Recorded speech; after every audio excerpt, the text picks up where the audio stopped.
আজকের দিনটা কিন্তু একদম অন্যভাবে স্টার্ট করেছি। সকাল সকাল এই জলটা খেয়ে নিলাম আমি, যেটা প্রত্যেক দিনই খাই। তারপরে নিজের জন্য একটু হালকা চা করেছিলাম, আর এই চাটা কিন্তু আমি একদম লাইট করি, আর আমার যেটা খুবই ভালো লাগে খেতে।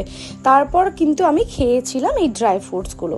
এটার মধ্যে কাজু, পেস্তা, তারপর কিছু সিডস আর আলমন্ড সব কিছু ছিল। আর তারপরে কিন্তু আমি চলে গেছিলাম সোজা ডোডোর খাবারটা বানাতে। এখানে সব মিক্স ভেজিটেবল, সাথে একটু চিকেন নিয়ে নিয়েছিলাম, চিকেন স্টু বানাবো বলে।